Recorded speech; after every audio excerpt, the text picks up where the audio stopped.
तो दोस्तों आज हम फिर से आपके लिए लेकर आए हैं देश दुनिया की सभी ताजा बड़ी खबरें। फटाफट एक एक कर विस्तार से आज आपको बताएंगे, तो वीडियो को अंत तक जरूर देखें। दोस्तों वीडियो बनाने में हमें काफी मेहनत लगी है, तो वीडियो को दिल से लाइक कर दें। दोस्तों पहली खबर में आपको बता दें कि तमिलनाडु में आरएसएस ऑफिस में गाय का सिर फेंकने के आरोप में 4 मुस्लिम युवकों को तमिलनाडु हाईकोर्ट ने बाइज्जत किया बरी। 1-1 लाख रुपए का मुआवजा देने का किया ऐलान, मामला निकला फर्जी, आरएसएस को झटका। वहीं आपको बताएंगे दोस्तों की मोदी सरकार ने 3 सालों में विज्ञापन पर खर्च किए 1700 करोड़ रुपए। केंद्रीय मंत्री अनुराग ठाकुर ने दी जानकारी, तोड़ दिए मोदी सरकार ने रिकॉर्ड। वहीं आपको बताएंगे दोस्तों की दिल्ली दंगा मामले में पुलिसकर्मी पर बंदूक तानने वाले शाहरुख पठान पर हत्या के प्रयास के आरोप कोर्ट ने किए तय, अब हो सकती है उन्हें कई साल की सजा। वहीं आपको बताएंगे दोस्तों की इलाहाबाद हाईकोर्ट ने उत्तर प्रदेश की योगी सरकार को लगाई फटकार, पूछा कानून बनाकर आखिरकार सार्वजनिक आप क्यों नहीं करते हो। वहीं आपको बताएंगे दोस्तों की किसानों ने मोदी अमित शाह को दिया बड़ा झटका, धरना वापस लेने से किसानों ने किया इनकार, कहा जब तक मोदी अमित शाह केस किसानों के ऊपर नहीं लेंगे वापस तब तक किसी कीमत पर नहीं करेंगे धरना खत्म। वहीं आपको बताएंगे दोस्तों की वसीम रिजवी सीबीआई के डर से बने हिंदू अभिनेता कमाल आर खान ने किया खुलासा। तो सभी खबरों को आपको एक एक कर बताने वाले हैं। दोस्तों वीडियो को लाइक कर चैनल को सब्सक्राइब कर दें और हमें कमेंट में बताएं कि आप किस जिले किस राज्य से हमारी खबरों को देख रहे हैं। इसी बीच पर तो दोस्तों अगली खबर की ओर, तो तमिलनाडु में आरएसएस ऑफिस में गाय का सिर फेंकने के आरोप में 4 मुस्लिम युवकों को कोर्ट ने बाइज्जत किया बरी, आरएसएस को झटका। जय दोस्तों आपको बता दें कि तमिलनाडु में आरएसएस कार्यालय में गाय का सिर फेंकने के आरोप में 4 मुस्लिम युवकों को 2011 में तमिलनाडु पुलिस ने गिरफ्तार किया था और उन्हें जेल में डाल दिया था। वहीं आपको बता दें कि इस मामले की अब जांच पूरी हुई और जांच में चारों मुस्लिम युवक बेगुनाह पाए गए। वहीं आपको बता दें कि तमिलनाडु हाई कोर्ट ने चारों मुस्लिम युवकों को बाइज्जत कोर्ट से बरी कर दिया। साथ ही तमिलनाडु मानव अधिकार आयोग ने इन चारों मुस्लिम युवकों को 1-1 लाख रुपए का मुआवजा देने का ऐलान किया है। साथ ही पुलिस सहित आरएसएस को फटकार लगाई है। मानव अधिकार आयोग ने कहा है कि किस तरह से मुस्लिम होने की वजह से गलत तरीके से इन 4 मुस्लिम युवकों को फंसाया गया और 2011 से अब तक ये कई बार जेल में रहे हैं। वहीं आपको बता दें कि मुस्लिम युवकों ने आरोप लगाया कि गलत तरीके से उन्हें फंसाया गया था। उन्होंने आरएसएस के ऑफिस में किसी गाय का सिर नहीं फेंका था, लेकिन किसी अन्य लोगों ने इन सिर को फेंका था और बाद में हमको फंसा दिया गया। वहीं आपको बता दें कि जिन पुलिसकर्मियों ने इन 4 मुसलमानों को आरएसएस के ऑफिस में गाय का सिर फेंकने के आरोप में गिरफ्तार किया था, उन पर भी कोर्ट ने कार्रवाई की मांग की है और इनको जल्दी सस्पेंड कर दिया जाएगा। तो किस तरह से मुसलमान होने की वजह से आरएसएस के लोग तमिलनाडु में मुस्लिम युवकों को जेल में गलत तरीके से मामलों में फंसा कर डलवा रहे हैं। पर तो दोस्तों अगली खबर की ओर, तो मोदी सरकार ने 3 सालों में विज्ञापनों पर खर्च किए 1700 करोड़ रुपए, दी जानकारी। जहां दोस्तों आपको बता दें कि प्रधानमंत्री मोदी के नेतृत्व वाली सरकार ने संसद को बताया है कि उसने पिछले 3 वर्षों में प्रिंट और इलेक्ट्रॉनिक मीडिया में विज्ञापनों पर लगभग 1700 करोड़ रुपए खर्च किए हैं। दरअसल आपको बता दें कि ऑल इंडिया यूनाइटेड फ्रंट सांसद बसरुद्दीन अजमल के सवाल का जवाब देते हुए सूचना एवं प्रसारण मंत्री अनुराग ठाकुर ने कहा है कि 2018-19 से 2020-21 की अवधि के दौरान प्रिंट और इलेक्ट्रॉनिक मीडिया के माध्यम से सरकार द्वारा विज्ञापनों पर 1700 करोड़ रुपए हमारी तरफ से खर्च किए गए हैं। तो बड़ी अपडेट आज दोस्तों की मोदी सरकार ने सबसे ज्यादा पैसा विज्ञापनों पर खर्च सरकार का किया है। इसी बीच पर तो दोस्तों अगली खबर की ओर, तो दिल्ली दंगा के मामले में शाहरुख पठान पर हत्या के आरोप कोर्ट ने किए तय। जी दोस्तों आपको बता दें ये बड़ी खबर सामने निकल कर आई दोस्तों की नागरिकता संशोधन कानून को लेकर उत्तर पूर्वी दिल्ली में भड़के दंगों के दौरान दिल्ली पुलिस के एक पुलिसकर्मी पर कथित तौर पर बंदूक तानने वाले शाहरुख पठान के खिलाफ अदालत ने दंगा करने और हत्या के प्रयास के आरोप आज तय कर दिए हैं।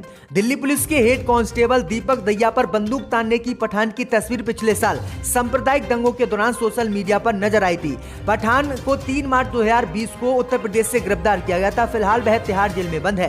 कटकाटूमा स्थित अतिरिक्त सत्र न्यायाधीश अमित रावत की अदालत ने आरोपी शाहरुख पठान पर आरोप तय करते हुए कहा है कि बेहद स्पष्ट है कि पठान ने दंगइयों के एक समूह का नेतृत्व किया। 24 फरवरी 2020 को पठान ने पुलिसकर्मी दहिया के जीवन को खतरा में डाला, साथ ही एक सरकारी कर्मचारी के काम में बाधा पहुंचाई। इसके लिए आपराधिक शक्ति का इस्तेमाल किया गया है। इसलिए अदालत ने पठान पर भारतीय दंड संहिता की धारा 147, 148, 186 और 188 के आरोप तय किए हैं। वही आईपीसी की धारा 353 हमला, 307 हत्या के प्रयास के साथ पठान पर धारा 149 लागू की गई गई है। तो ये बड़ी अपडेट आई दोस्तों कि शाहरुख पठान पर यह गंभीर धाराएं कोर्ट लगाई। तो दोस्तों अगली खबर की ओर, तो किसानों ने मोदी सरकार को फिर से दिया झटका, धरना वापस लेने से किया इनकार। जी दोस्तों आपको बता दें, ये बड़ी खबर सामने निकल कर आई दोस्तों की कृषि कानून वापसी के बाद केंद्र की मोदी सरकार लगातार किसानों से अपना आंदोलन वापस लेने की मांग कर रही है। लेकिन आपको बता दें कि आज मोदी सरकार को फिर से किसानों ने बड़ा झटका दिया और किसानों ने धरना वापस लेने से इनकार कर दिया है।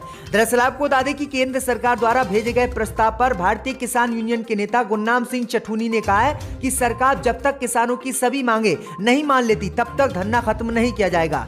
गौरतलब है कि बुधवार को सरकार ने नया मसौदा किसानों को भेजा था, जिसमें किसानों पर केस वापसी को लेकर मोदी सरकार ने नर्म रुख अपनाया था। हालांकि किसानों को इस पर भी भरोसा नहीं है। किसान नेताओं ने कहा कि अगर हमने धरना वापस ले लिया और सरकार ने किसानों के खिलाफ दर्ज केस वापस लेने से बाद में मना कर दिया तो हम फंस जाएंगे। इसलिए किसानों ने साफ कहा है कि मोदी सरकार पहले किसानों के केस वापस ले, उसके बाद ही हम धरना को खत्म करेंगे। तो ये बड़ी अपडेट आई दोस्तों की किसानों ने एक बार फिर से मोदी सरकार की मुश्किलें बढ़ा दी हैं। इसी बीच पर तो दोस्तों अगली खबर की ओर, तो वसीम रिजवी डर से बने हिंदू अभिनेता ने साझा की सीबीआई जांच वाली खबर। जी दोस्तों आपको बता दें, ये बड़ी खबर सामने निकल कर आई दोस्तों की सिया वक्फ बोर्ड के पूर्व अध्यक्ष वसीम रिजवी ने सोमवार को गाजियाबाद के डासना देवी मंदिर में हिंदू धर्म अपना लिया। समारोह के दौरान रिजवी ने इस श्लोकों का उच्चारण किया। मंदिर के पुजारी यति नरसिम्हानंद सरस्वती ने उनके नए नाम की घोषणा की। रिजवी के इस्लाम छोड़ हिंदू बनने पर अब अभिनेता कमाल आर खान यानी के ने अपने ट्विटर हैंडल से खबर की कटिंग साझा की है, जिसमें लिखा गया है कि रिजवी के खिलाफ सीबीआई जांच हो रही है। इस खबर को साझा करते हुए के ने कहा कि डर की इंतहा हो गई, रिजवी डर की वजह से इस्लाम छोड़ हिंदू बने। के ने ट्वीट में लिखा कि जैसे ही सीबीआई की जांच वसीम रिजवी के खिलाफ शुरू हुई और इस जांच से बचने के लिए वसीम रिजवी ने इस्लाम धर्म छोड़कर डर के कारण हिंदू धर्म अपना लिया। तो ये बड़ी अपडेट आई दोस्तों की सीबीआई जांच के डर से वसीम रिजवी हिंदू बने हैं। इसी बीच पर तो दोस्तों अगली खबर की ओर, तो इलाहाबाद हाई कोर्ट ने योगी को लगाई फटकार, कहा कानून बनाकर सार्वजनिक क्यों नहीं किए। जी दोस्तों आपको बता दें, ये बड़ी खबर सामने निकल कर आई दोस्तों की इलाहाबाद हाईकोर्ट ने मंगलवार को उत्तर प्रदेश की योगी सरकार को फटकार लगाते हुए सवाल किया है कि वह अपने बनाए गए कानूनों को सरकारी वेबसाइट पर अपलोड क्यों नहीं करती है। कोर्ट ने कहा है कि सरकार ने अभी तक कई कानून नए बनाए हैं और कई कानूनों में संशोधन भी किया है, लेकिन निजी प्रकाशकों द्वारा उसका प्रकाशन नहीं किया जाता है। कोर्ट ने यह सवाल एक जनहित याचिका पर सुनवाई करते हुए पूछा है। कोर्ट ने आगे कहा है कि इससे न्यायिक व्यवस्था से जुड़े लोगों को तमाम तरह की समस्याएं आती हैं और कोर्ट ने यह भी कहा है कि केसों की सुनवाई के दौरान सही जानकारी सरकार की नहीं मिल पाती है कि कौन सा कानून हम किस कानून के तहत कार्रवाई करें। तो इलाहाबाद हाईकोर्ट ने उत्तर प्रदेश की योगी सरकार को फटकार लगाते हुए कहा है कि जो भी नए कानून बनाए हैं उससे सार्वजनिक आप करिएगा और वेबसाइट पर डालिएगा, जिससे कि आम लोग को इसकी जानकारी हो सके। इसी बीच पर तो दोस्तों अगली खबर की ओर, तो फारूक अब्दुल्ला ने मोदी पर बोला हमला, कहा हम गांधी के भारत में शामिल हुए थे, गॉडसे के नहीं। जी दोस्तों आपको बता दें, जम्मू और कश्मीर के पूर्व मुख्यमंत्री फारूक अब्दुल्ला ने भारतीय जनता पार्टी पर निशाना साधते हुए कहा है कि हम गांधी के भारत में शामिल हुए थे, ना कि गॉडसे के भारत में। फारूक अब्दुल्ला ने जम्मू में कहा कि अगर वो नेहरू के खानदान में पैदा होते तो वह ब्राह्मण होते और इंदिरा गांधी अगर मुसलमान होती तो वह मुस्लिम होते। एक सभा के दौरान फारूक अब्दुल्ला ने कहा कि हमारा गांधी के भारत के साथ विलय हुआ था, ना कि गॉडसे के। हम हिंदू मुस्लिम और सिखों के बीच कभी भी भेदभाव नहीं करते हैं। अगर मेरा जन्म नेहरू परिवार में होता तो आज मैं एक ब्राह्मण होता, इंदिरा गांधी एक मुस्लिम होती तो मेरे पिता के घर जन्म लेती। तो ये बड़ी अपडेट आई दोस्तों। उन्होंने कहा है कि मोदी अमित शाह जिस तरह से गॉडसे के भारत में गॉडसे के जो है गांधी के भारत को गॉडसे में बदल रहे हैं वो हमें बिल्कुल भी मंजूर नहीं है। इसी बीच पर तो दोस्तों अगली खबर की ओर, तो लखीमपुर खीरी हिंसा में केंद्रीय गृह राज्य मंत्री अजय मिश्रा टैनी को कोर्ट से मिली राहत, नहीं दर्ज होगा केस। जी दोस्तों आपको बता दें कि लखीमपुर खीरी में हुई हिंसा मामले में केंद्रीय गृह राज्य मंत्री अजय मिश्रा टैनी को सीजेएम कोर्ट से आज बड़ी राहत मिल गई है। दरअसल आपको बता दें कि हिंसा के दौरान मारे गए पत्रकार रमन कश्यप के भाई ने कोर्ट में केंद्रीय मंत्री अजय मिश्रा समेत 14 लोगों के खिलाफ मुकदमा लिखने की मांग को लेकर सीआरपीसी की धारा 156(3) के तहत अर्जी डाली थी। सीजेएम कोर्ट ने इस मामले में तमाम जिरा सुनने के बाद याचिका को खारिज कर दिया। यानी अब जो केंद्रीय गृह मंत्री हैं अजय मिश्रा टैनी, उनके खिलाफ कोई भी केस दर्ज नहीं होगा, क्योंकि किसान भी लगातार इनके ऊपर केस दर्ज करने की मांग मोदी सरकार से कर रहे हैं।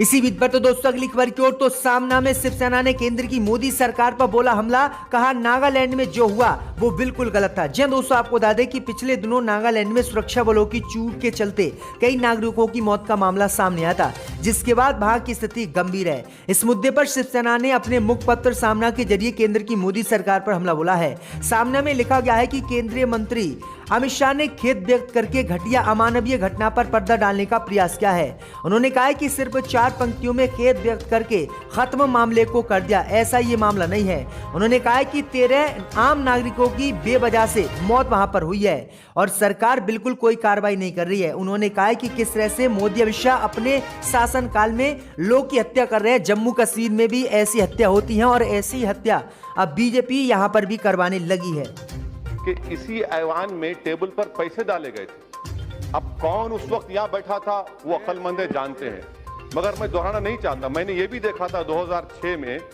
कि एक एमपी ने यहां पर आकर